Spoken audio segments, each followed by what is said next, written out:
around the sun that the Earth does. Okay?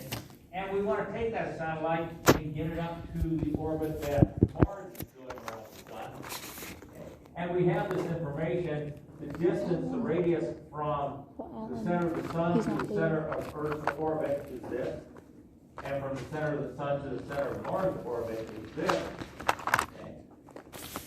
And the mass of the sun is given as whatever we got here, 332.8 thousand times the mass of the Earth.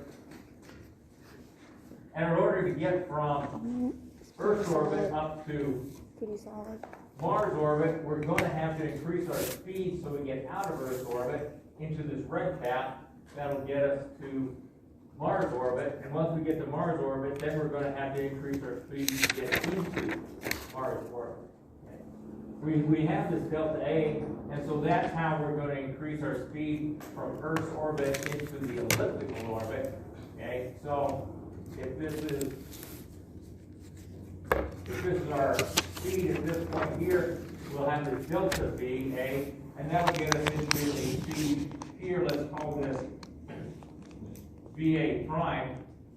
Okay, such that VA prime is equal to the velocity at A before, and then plus this delta VA.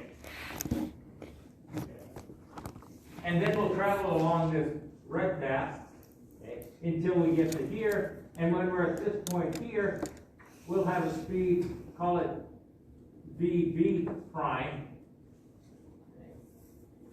And we want to do the same thing. We want to get up to our speed here, which is going to be the velocity in Mars orbit, which we call VB. So VB is going to be equal to VB prime that we have in the red orbit, plus this delta VB that we're going to fire with our rockets at that point there. And that's what we're trying to find, okay? This here.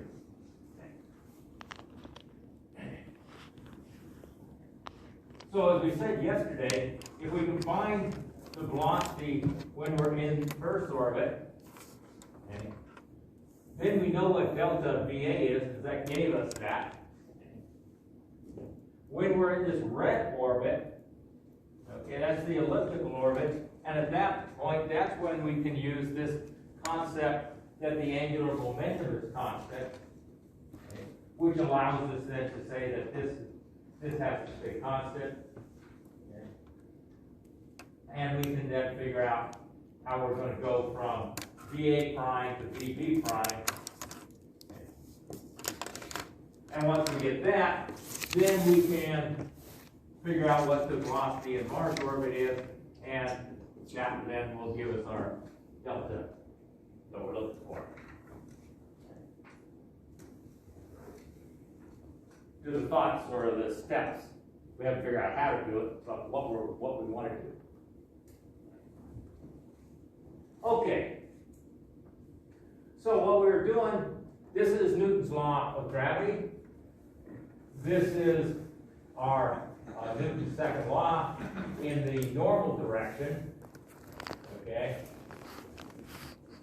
And since we're doing a circular orbit, gravity is the only force that's acting on it, and it is a central force, meaning it's pulling in the normal direction. So these two forces have to be equal to each other. Okay. And so that's what we did here. Set these two equal to each other, canceled out the m. The m is going to be the mass of the satellite. Okay. So we've got g times the mass of the sun. Okay. We're talking about the Earth right now, so over the radius to the Earth's orbit squared is equal to the speed in Earth's orbit divided by the radius of Earth's orbit. Okay. So we can figure out this. Okay. So we can solve for our velocity of A. Okay. And then we can do exactly the same thing when we're talking about the orbit of Mars. Okay. It's still the gravitational force is due to the mass of the sun. The only difference is now we're going to be using the radius of the orbit out to Mars. Okay. Now, how to get this G times M times S?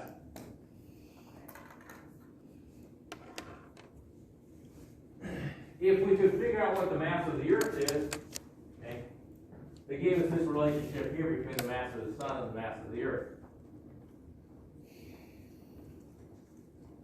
So let's look at it this way. On the surface of the Earth,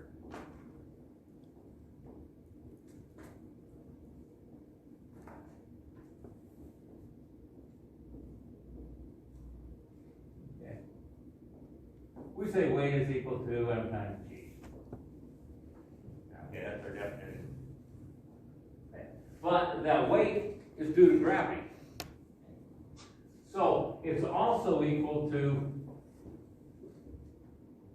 G times the mass of the Earth, okay, because we're on the surface of the Earth, okay, times M, okay, times the radius of the Earth, and I don't want to use the R that I used before, so I'm going to use lowercase r, okay, and so this just means the radius of the Earth from the Earth's center up to the surface of the Earth, okay, because we're on the surface of the Earth, we're not in space.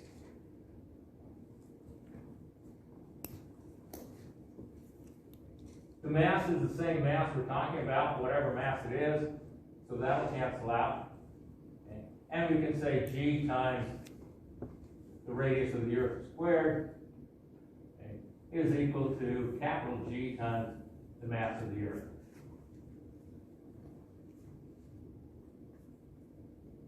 We're dealing in miles, so that means we're in the U.S. customary system. I gave you this number the other day. The radius of the Earth is about 3,960 miles. Okay. And of course, we know G is equal to 32.2 feet per second squared on the surface of the Earth.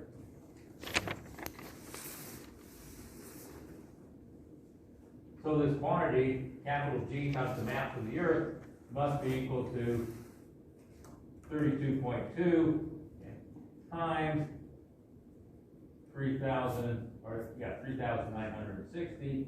Okay, that's miles. This is in feet per second squared. So I want to convert this to feet. So I'll multiply by 5,280. Or I can convert this to miles. Let's see what I did in my notes.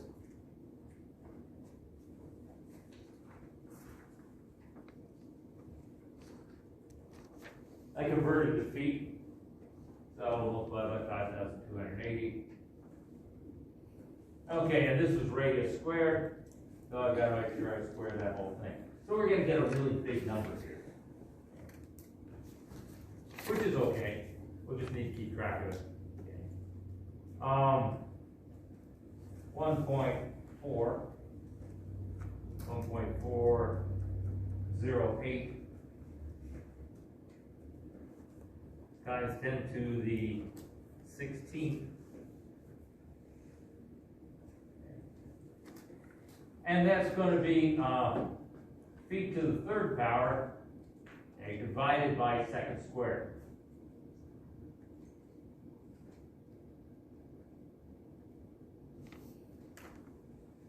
Okay.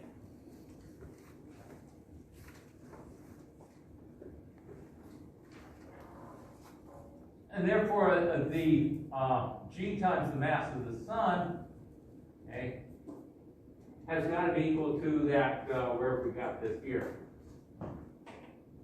332.8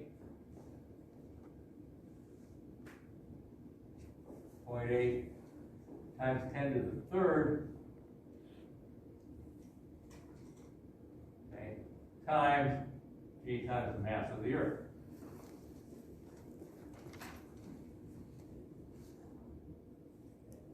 I want G times mass of the Sun, so that's why I've got G times mass of the Earth, okay, because I'm going to want this when I get there. Okay.